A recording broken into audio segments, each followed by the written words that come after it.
Phosphorus के oxo acids, phosphoric acid, phosphorous acid, hypophosphorous acid, इनके names और इनके जो फॉर्मूलाज हैं, इनसे आपको उनकी बेसिसिटी, एसिड की बेसिसिटी पहचानने में काफी कंफ्यूजन होती है और ये इंपॉर्टेंट भी है, ऑक्सो एसिड्स और फॉस्फोरस।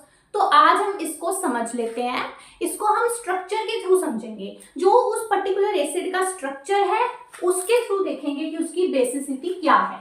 तो देखो, ये होते हैं आपके तीन common oxo acids of phosphorus. ये है आपका phosphoric acid H3PO4, phosphorous acid is H3PO3 and hypophosphorous acid is H3PO2।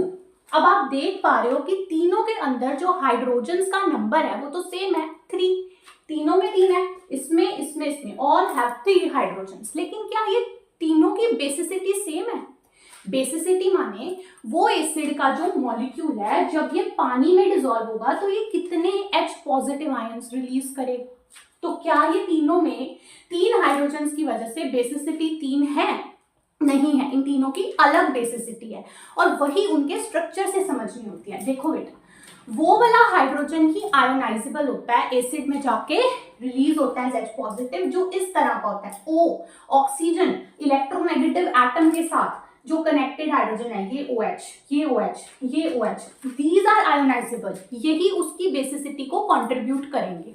ठीक है, ऐसे जो हाइड्रोजन्स हैं, देखो जो डायरेक्टली फॉस्फोरस से जुड़े हुए हैं, ये P के साथ जो H जुड़ा है, ये आयोनाइजेबल नहीं है, ये बेसिसिटी को कंट्रीब्यूट नहीं करेंगे। ठीक है, तो यही पर डिफरेंस है तीनों के स्ट्रक्चर्स में। आप देख पा रहे हो, फॉस्फोरिक एसिड का जो स्ट्रक्चर है उसमें आपके पास 3 ऐसे OH ग्रुप्स हैं, तो इसकी बेसिसिटी 3 है।